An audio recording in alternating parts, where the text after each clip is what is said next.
ಕರ್ತನ ಪರಿಶುದ್ಧ ನಾಮಕ್ಕೆ ಸ್ತೋತ್ರವಾಗಿ ಕರ್ತನ ಸನ್ನಿಧಾನದಲ್ಲಿ ಬೆಳಗಿನ ಜಾವದಲ್ಲಿ ಸೇರಿ ಬರುವುದಕ್ಕೆ ಮುಂಜಾವಿನ ಪ್ರಾರ್ಥನೆ ಸೇರಿ ಬರುವ ಕರ್ತನ ಕೊಟ್ಟಂತ ಕೃಪೆಗಾಗಿ ಕರ್ತನಿಗೆ ಸ್ತೋತ್ರ. Hallelujah, hallelujah, hallelujah. ಕರ್ತನ ಪರಿಶುದ್ಧ ನಾಮಕ್ಕೆ ಸ್ತೋತ್ರವಾಗಿ ನಿನ್ನೆ ದಿವಸ ಸಂದೇಶದಲ್ಲಿ ನಾವು ಯೋಸೇಫನ ವಿಚಾರ, ಅದೇ ರೀತಿಯಲ್ಲಿ ನಾವು ಯೋಸೇಫನ ಅಣ್ಣಂದಿರ ವಿಚಾರ, ಅದೇ ರೀತಿಯಲ್ಲಿ ಯೋಸೇಫನ ತಂದೆ ಆಗಿರುವಂತ ಯಾಕೋಬನ ವಿಚಾರ ಕಲಿತಿದ್ದೇವೆ. ನೆನಪಿದೆಯಾ? ನಾನು ಅದನ್ನ ನೆನಪಿನಲ್ಲಿ ಇಟ್ಟುಕೊಂಡು ಹೋಗೋರಾಗೋಣ. ಫಸ್ಟ್ ಸೆಷನ್ ಅಲ್ಲಿ ನೆನಪಿರ್ಲಿಕ್ಕಿಲ್ಲ, ಯಾಕಂದ್ರೆ ಫಸ್ಟ್ ಸೆಷನ್ ಇರಲೇ ಇಲ್ಲ. ಸೆಕೆಂಡ್ ಸೆಷನ್ ಅಲ್ಲಿ ಅದನ್ನ ಹೇಳಿದರೆ ಅದಕ್ಕೋಸ್ಕರವಾಗಿ ಆ ಸಂದೇಶ ನಮ್ಮ ಜೀವಿತದಲ್ಲಿ ಒಂದು ಮಾರ್ಪಾಟಂತರದಾಗ್ಲಿದೆ. ಹಲ್ಲೆಲೂಯಾ. ನೋಡ್ರಿ, ಒಂದೊಂದು ಸ್ಥಳದಲ್ಲಿ ಒಂದೊಂದು ರೀತಿಯ ಒಂದು ಜೀವನ ಶೈಲಿ ಇರುತ್ತೆ. ನೀವು ಕೆಲವು ಸ್ಥಳಕ್ಕೆ ನೀವು ಹೋಗೋದಾದ್ರೆ ಪುರುಷ ಪ್ರಾಧಾನ್ಯ ಇರುವಂತಹ ಸ್ಥಳವನ್ನು ನೋಡ್ತಾ ಇದ್ದೀವಿ. ಕೆಲವು ಸ್ಥಳದಲ್ಲಿ ಹೋಗುವಾಗ ಸ್ತ್ರೀ ಪ್ರಾಧಾನ್ಯತೆ ನಾವು ನೋಡ್ತೇವೆ. ಕೆಲವು ಪಂಗಡಗಳನ್ನ ಅಥವಾ ಜಾತಿಗಳನ್ನು ನೋಡಿದ್ರೆ ಕೆಲವು ಸ್ತ್ರೀ ಪ್ರಾಧಾನ್ಯ, ಕೆಲವು ಪುರುಷ ಪ್ರಾಧಾನ್ಯ. ಕೆಲವು ಧರ್ಮಗಳನ್ನು ನೋಡುವಾಗ ಕೆಲವು ಪುರುಷ ಪ್ರಾಧಾನ್ಯ, ಅದೇ ರೀತಿ ಸ್ತ್ರೀ ಪ್ರಾಧಾನ್ಯ. ಅದು ಕರ್ತನು ಉಂಟು ಮಾಡಿದಲ್ಲ, ಅದು ಯಾವುದನ್ನು ಕೂಡ ಕರ್ತನು ಉಂಟು ಮಾಡಿದಲ್ಲ, ಈ ಮನುಷ್ಯನ ಉಂಟು ಮಾಡಿದವನಿದೆ. ನಮ್ಮ ಪಿತೃಗಳು ಉಂಟು ಮಾಡಿಕೊಂಡು ಆ ಪಿತೃಗಳು ಮಾಡಿರುವಂತ ಅವರ ಸ್ವಂತ ಆಲೋಚನೆ ನಿಮಿತ್ತವಾಗಿ ಮಾಡಿದಂತ ಆ ಎಲ್ಲಾ ಸಂಸ್ಕೃತಿಗಳು ಅದು ಮುರಿಯಲ್ಪಡಬೇಕು. ಹಲ್ಲೆಲೂಯಾ. ಅದು ಮುರಿದ್ರೆ ಮಾತ್ರವೇ ನಮ್ಮ ಕುಟುಂಬದಲ್ಲಿ ಸಮಾಧಾನ ಇರುತ್ತದೆ.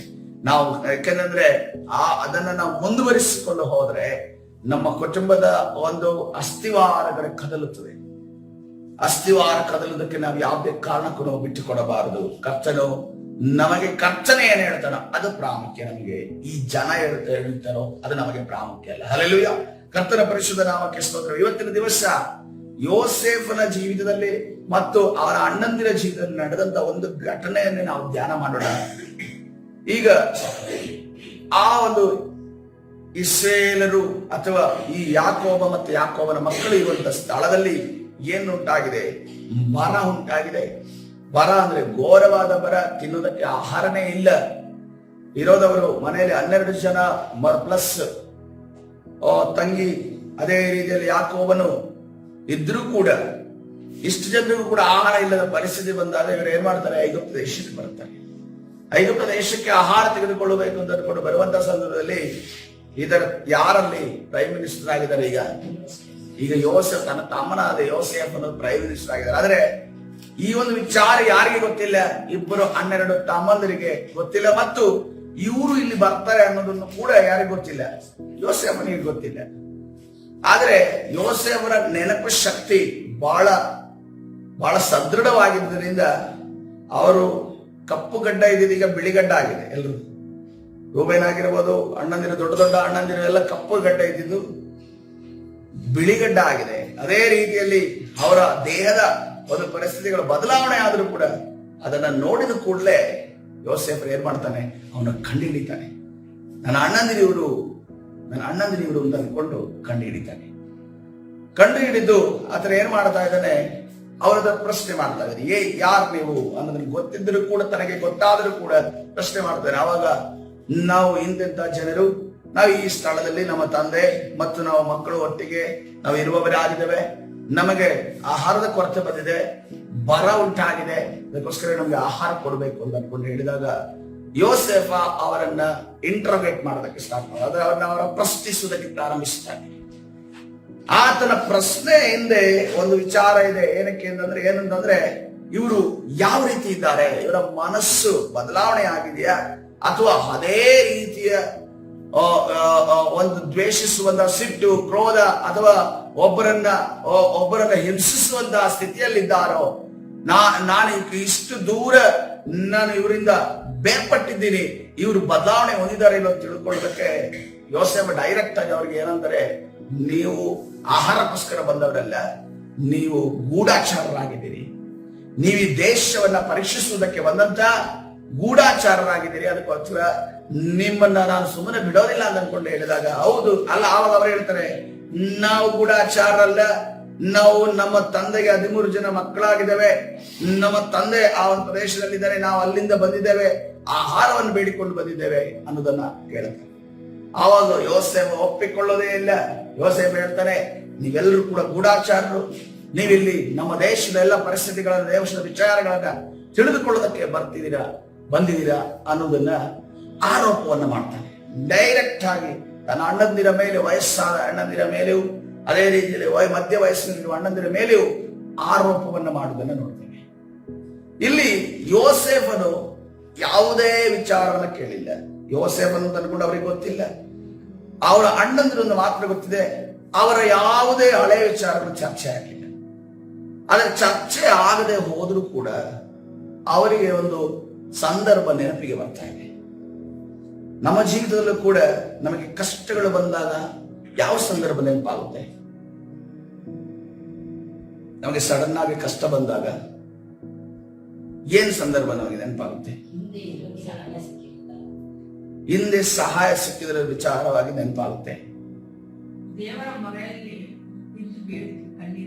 ಅಲ್ಲ, ಫಸ್ಟ್ ನಮ್ಗೆ ಕಷ್ಟ ಬಂದ ಕೂಡಲೇ ಅರ್ಥ ಮಾಡ್ಕೋಬೇಕು. ಕಷ್ಟ ಬಂದ ಕೂಡಲೇ ನಮ್ಗೆ ನೆನಪಾಗೋದೇನು? ನಾವು ಏನನ್ನ ನೆನಪಿಸ್ಕೊಳ್ತೇವೆ? ಸಹಾಯವನ್ನ ಕೇಳ್ಕೋಬೇಕು ಅಂತ ನೆನಪಾಗುತ್ತೆ. ಓಕೆ,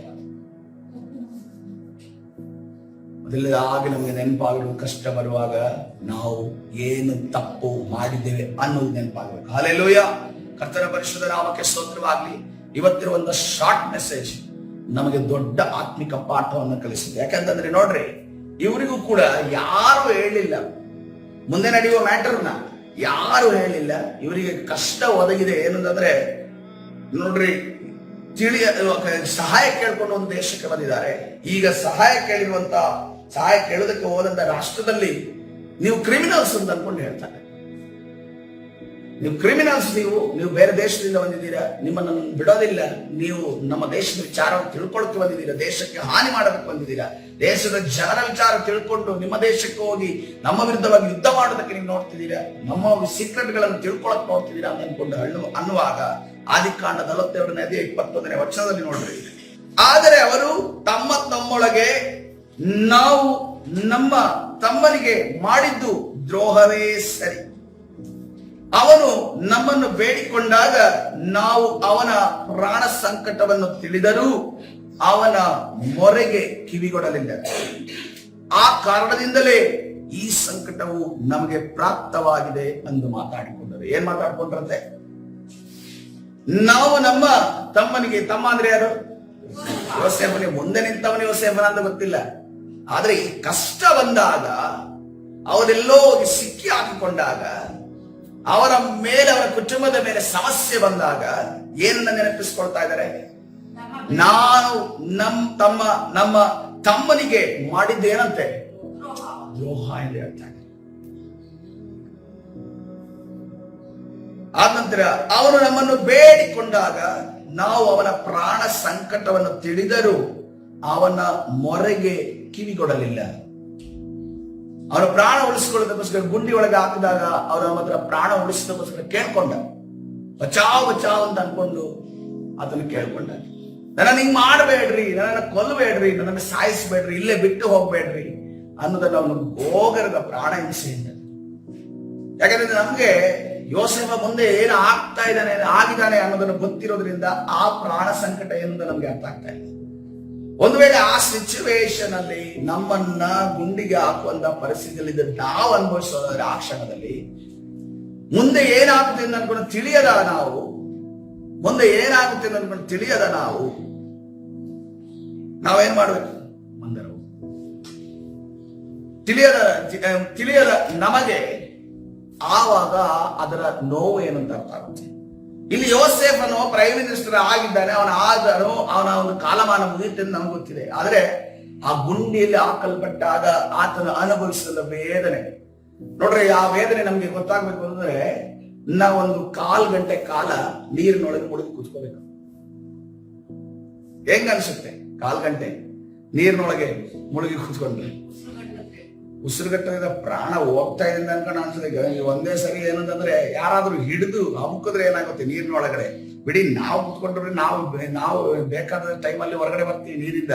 ಆದ್ರೆ ಯಾರಾದ್ರೂ ಹಿಡಿದು ನಮ್ಮ ಉಸಿರನ್ನ ಇದು ಮಾಡುವಂತ ಹಿಡಿದು ಒತ್ತಾ ಇದ್ದಾರೆ ಅಂತ ಅಂದಾಗ ನಮ್ಗೇನ್ ಅನ್ಸುತ್ತೆ ಹೇಳಿ? ಅಥವಾ ಯಾವ್ದಾದ್ರು ದಿಂಬನ್ನ ತಗೊಂಡೋಗಿ ನಮ್ಮ ಮುಖಕ್ಕೆ ಮೊದಲು ಚಿಕ್ಕನ್ನಲ್ಲಿ ಮಕ್ಕಳು ಆಟ ಆಡೋರು, ಅದಕ್ಕೆ ಪೇರೆಂಟ್ಸ್ ಅದನ್ನ ಅವಾಯ್ಡ್ ಮಾಡೋರು. ಯಾಕೆಂದ್ರೆ ಒಬ್ಬರ ಮೇಲೆ ದಿಂಬ ಮೇಲೆ ಇಟ್ಕೊಂಡು ಒಂದ್ಸರಿ ಹಂಗೇನೆ ಪ್ರಾಣ ಹೋಗಿರೋದಿದೆ. ಮಗದು ಸೋಲಿಸ್ಬೇಕು, ಅವನನ್ನ ಹಿಡಿದು ಇದ್ ಮಾಡಬೇಕು ಅಂತ ಅನ್ಕೊಂಡು ಹೋಗಿ ಇಟ್ಟು ಪ್ರಾಣನೇ ಹೋಗಿರೋದಿದೆ.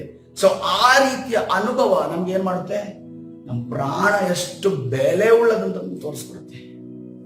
ಇಲ್ಲಿ ಅದೇ ಪರಿಸ್ಥಿತಿಯಲ್ಲಿ ಯಾರು ಆದೋದ, ಯೋಸೇಫನ ಆದೋದ. ಅದನ್ನ ನೆನೆಸಿಕೊಂಡು ಅಣ್ಣಂದ್ರೆ ಏನ್ ಮಾಡ್ತಾ ಇದ್ದಾರೆ, ತಾವು ಮಾಡಿದ ದುಷ್ಕೃತ್ಯವನ್ನ ನೆನಪಿಸಿಕೊಳ್ತಾ ಇದ್ದಾರೆ. ಕಾರಣದಿಂದಲೇ ಈ ಸಂಕಟವು ಏನದೆ, ಆ ಒಂದು ಕೃತ್ಯವನ್ನ ನಾವು ಮಾಡಿದ್ರಿಂದಲೇ ಏನಾಗಿದೆ ಅಂತೆ, ಈ ಸಂಕಟವು ನಮಗೆ ಪ್ರಾಪ್ತವಾಗಿದೆ. ಈ ವಿಚಾರದಲ್ಲಿ ಕೇವಲ 10 ಜನ ಮಾತ್ರ ಭಾಗಿಯಾಗಿದ್ರು. ನಿಮ್ಗೆ ನೆನಪಿರ್ಬೋದು. ಒಬ್ಬ ವ್ಯಕ್ತಿ ಹೊರಗಡೆ ನಿಂತಿದೆ, ಯಾರವನು, ಅವನು ಹೇಳ್ತಾನೆ ನೋಡ್ರಿ, ಅದಕ್ಕೆ ರೂಬೇನನು, ಆ ಹುಡುಗನಿಗೆ ಏನು ಕೇಡು ಮಾಡಬೇಡ್ರಿ ಎಂದು ನಾನು ಹೇಳಿದನಲ್ಲವೇ, ನೀವು ಕೇಳಲಿಲ್ಲ. ಆದ್ದರಿಂದ ಅವನಿಗಾದ ಪ್ರಾಣ ಹಾನಿಯ ವಿಷಯದಲ್ಲಿ ನಾವು ಉತ್ತರ ಹೇಳಬೇಕಾಗಿ ಬಂತು ಅಂದನು. ಹಲ್ಲೆಲೂಯಾ. ಕರ್ತನ ಪರಿಶುದ್ಧ ನಾಮಕ್ಕೆ ಸ್ತೋತ್ರವಾಗಲಿ. ನಾವು ಮಾಡುವಂತ ಎಲ್ಲಾ ಕೃತ್ಯಗಳಿಗೆ ನಾವು ಉತ್ತರ ಹೇಳುವಂತ ಪರಿಸ್ಥಿತಿ ಬರುತ್ತದೆ. ನಮಗೆ ಕಷ್ಟ ಬಂದಾಗ ನಾವು ನೆನಪಿಸಬೇಕು. ನೋಡ್ರಿ, ಅದಕ್ಕೆ ದೇವರು ನೋಡ್ರಿ, ಅವರಿಗೆ ಶಿಕ್ಷಾಸ್ತ ಅವರನ್ನ ಇಂಟ್ರೋಗೇಟೆಡ್ ಮಾಡಿದ್ದು ಎಲ್ಲ ಕೂಡ ಯಾರು ಮಾಡಿದ ಹೇಳಿ, ಯೋಸೇಫನ್ ಮಾಡದ. ಅದನ್ನ ದೇವರು ಮಾಡಿಲ್ಲ.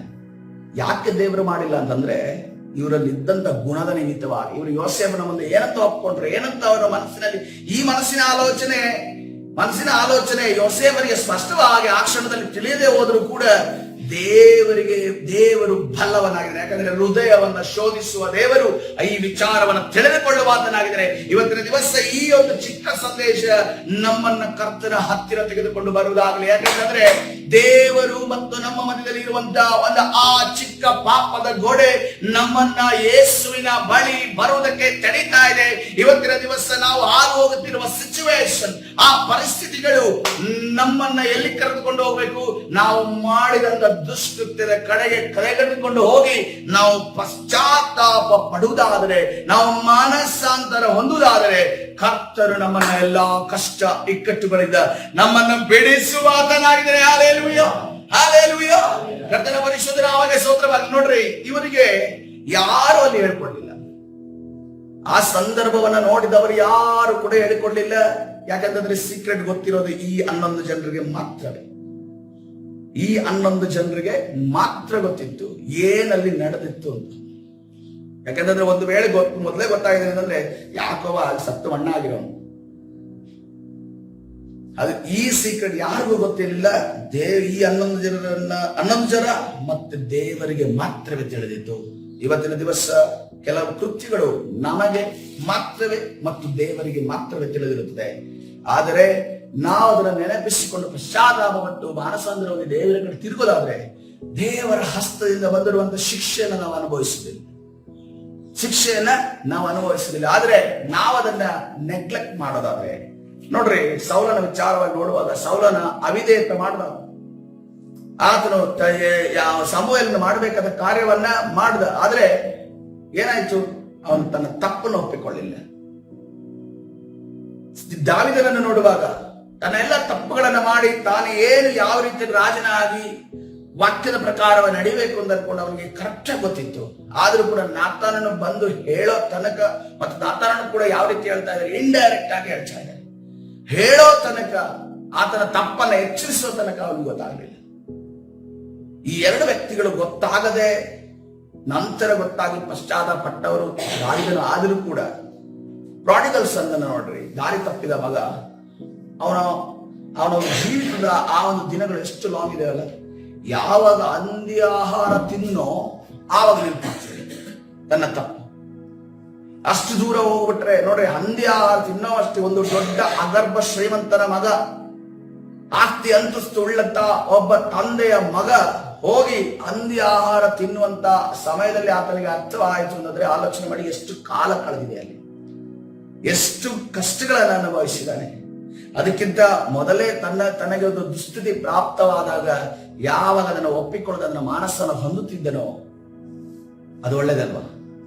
ಇವತ್ತಿನ ದಿವಸ ಕರ್ತನ ಸನ್ನಿಧಾನದಲ್ಲಿ ನಮ್ಮ ಜೀವಿತದಲ್ಲಿ ದುಸ್ಥಿತಿ ಬರುವುದಕ್ಕೆ ಕೆಲವು ನಮ್ಮ ದುಷ್ಕೃತ್ಯಗಳು ಕಾರಣವಾಗಿರ್ತದೆ. ಅದನ್ನ ನಾವು ನೆನಪಿಸಿಕೊಳ್ಳಬೇಕು. ಯಾಕೆ ನೆನಪಿಸಿಕೊಳ್ಳಬೇಕು?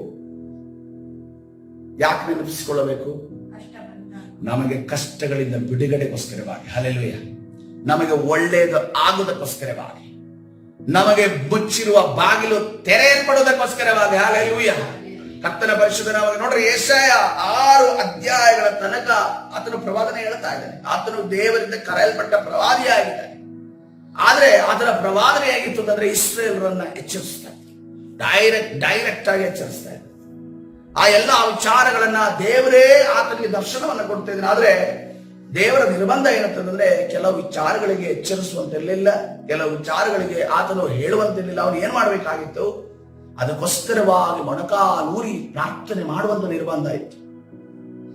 ಆದ್ರೆ ಆತನಿಗೆ ಒಂದು ವಿಚಾರದಲ್ಲಿ ಗೊತ್ತಾಗುತ್ತೆ, 6ನೇ ಅಧ್ಯಾಯದಲ್ಲಿ ಎಂದು ವಿಚಾರ ಗೊತ್ತಾಗುತ್ತೆ. ಏನಂತ ಹೇಳ್ತಾರೆ? ನಾನು ಹೊಲಸು ತುಟ್ಟಿಯವರ ಮಧ್ಯದಲ್ಲಿ ಜೀವಿಸ್ತೇನೆ. ಯಾಕಂದ್ರೆ ನನ್ನ ಮನಸ್ಸು ಶುದ್ಧವಾಗಿದೆ. ಎಲ್ಲಿ ಪ್ರಾಬ್ಲಮ್ ಇರೋದು? ನನ್ನ ತುಟಿಗಳ, ನನ್ನ ನಾಲಿಗೆಯಲ್ಲಿ.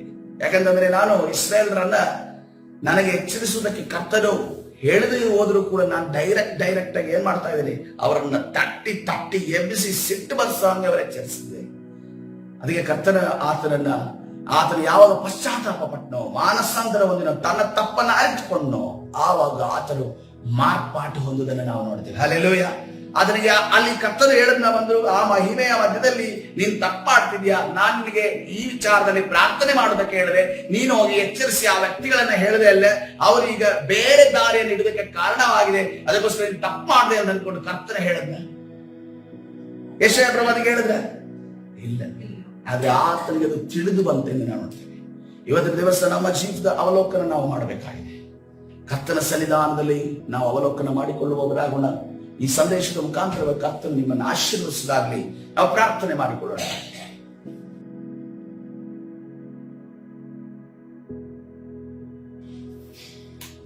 ನನಗೆ ಗೊತ್ತಿಲ್ಲ ನೀವು ಯಾವ ಪರಿಸ್ಥಿತಿಯಲ್ಲಿ ಇದ್ದೀರಿ ಅಂತ, ಆದ್ರೆ ಕರ್ತನಿಗೆ ಎಲ್ಲವೂ ತಿಳಿದಿದೆ. ಹಲ್ಲೆಲೂಯಾ. ಕಥಾದಿ ಕರ್ತನಿಗೆ ಎಲ್ಲವೂ ತಿಳಿದಿದೆ. ಎಲ್ಲವೂ ತಿಳಿದಿರುವ ದೇವರು ನಿಮ್ಮನ್ನ ಬಿಡುಗಡೆ ಕೊಡಲು ಆತನು ಸಿದ್ಧನಾಗಿದ್ದಾನೆ. ಆದ್ರೆ ಬಿಡುಗಡೆ ಹೊಂದುವುದಕ್ಕೋಸ್ಕರವಾಗಿ ನಾವು ಮಾಡಬೇಕಾದ ಕಾರ್ಯ ಏನಂತಂದ್ರೆ, ನೀನು ಮಾಡಿರುವ ಒಂದೊಂದು ಕೃತ್ಯಗಳಿಗೆ ನೀನು ಪಶ್ಚಾತ್ತಾಪ ಪಡು, ನೀನು ಒಂದೊಂದು ಮಾತುಗಳಿಗೂ ಪಶ್ಚಾತ್ತಾಪ, ಒಂದೊಂದು ಆಲೋಚನೆಗಳಿಗೂ ಪಶ್ಚಾತ್ತಾಪ ಪಡುವಂತ ಒಂದು ಅಗತ್ಯ ಇದೆ. ಪ್ರಿಯರೇ, ಈ ಸಮಯದಲ್ಲಿ ಪ್ರಾರ್ಥನೆ ಮಾಡಿಕೊಳ್ಳೋಣ. ಪರಿಶುದ್ಧನ ದೇವರ ನಿನ್ನ ನಾಮಕ್ಕೆ ಸ್ತೋತ್ರ. ಈ ಬೆಳಗಿನ ಜಾವದಲ್ಲಿ ಕರ್ತನೆ ರಾಜ, ನಿನ್ನ ಸ್ಥಾನದಲ್ಲಿ ಕರ್ತನೆ ರಾಜ, ಆ ಯೋಸೇಫನ ಮತ್ತು ಅವರ ಅಣ್ಣಂದಿರ ಮಧ್ಯದಲ್ಲಿ ನಡೆದಂತ ಘಟನೆಯ ಮುಖಾಂತರ ನಮಗೆ ನೀನು ಈ ಒಂದು ಆತ್ಮಿಕ ಪಾಠವನ್ನು ನೆನಪಿಸಿ ಕೊಡ್ತಾ ಇದೆಯಾ? ಏನ ಆತ್ಮಿಕ ಪಾಠ ಸ್ವಾಮಿ? ಕರ್ತನೆ ರಾಜ, ಆ ಆತ್ಮಿಕ ಪಾಠ ಏನಂತಂದ್ರೆ ಕರ್ತನೆ, ನಮ್ಮ ಜೀವನದಲ್ಲಿ ಈಗ ದುಸ್ಥಿತಿಗಳು ಬಂದಿದ್ದೇವ, ನಾವು ನೆನಪಿಸಿಕೊಳ್ಳಬೇಕಾದ ವಿಚಾರ ಹೊಂದಿದೆ. ಅದು ಕರ್ತನೆ ರಾಜ, ನಾವು ಮಾಡುವಂತ ದ್ರೋಹಗಳು, ದುಷ್ಕೃತ್ಯಗಳು. ಅದಕ್ಕೋಸ್ಕರವಾಗಿ ಕರ್ತನೆ ನಾವೇ ಪಶ್ಚಾತ್ತಾಪ ಪಡುವಾಗ ದೇವರೇ ನೀನು ನಮ್ಮ ಬಿಡುಗಡೆಯನ್ನ ಗೊಳಿಸುವಾದನಾಗಿದೆ. ಈ ಸಮಯದಲ್ಲಿ ಕರ್ತನೆ ಆ ವಿಚಾರಗಳನ್ನ ಪರಿಶುದ್ಧಾತ್ಮನೆ ಒಬ್ಬೊಬ್ಬರ ಮನಸ್ಸಿನಲ್ಲಿ ಕರ್ತನೆ ನಿನ್ನ ನೆನಪಿಗೆ ತರುವುದಕ್ಕಾಗಿ ಸ್ತೋತ್ರ ಕರ್ತನೆ. ಇದಕ್ಕೆ ವಿರುದ್ಧವಾಗಿ ಕರ್ತನೆ ಅದನ್ನು ಈಗಲೂ ಕೂಡ ಮರೆ ಮಾಡುವಂತೆ, ಅದನ್ನ ನಿರ್ಲಕ್ಷ್ಯವನ್ನು ವ್ಯಕ್ತಪಡಿಸುವಂತೆ ಮಾಡುವಂತ ಎಲ್ಲಾ ಸೈತಾನನ ಕಾರ್ಯಗಳು ಲಯವಾಗಲಿ ಯೇಸುವಿನ ನಾಮದಲ್ಲಿ. ಬಿಡುಗಡೆ ಉಂಟು ಮಾಡಿ ನೀನು ತಾನು ನಡೆಸು, ಬಲಪಡಿಸು. ನಿನ್ನ ಪ್ರಸನ್ನತೆಯಿಂದ ನಮ್ಮನ್ನು ತುಂಬು, ಆಶೀರ್ವದಿಸು, ಬಲಪಡಿಸು.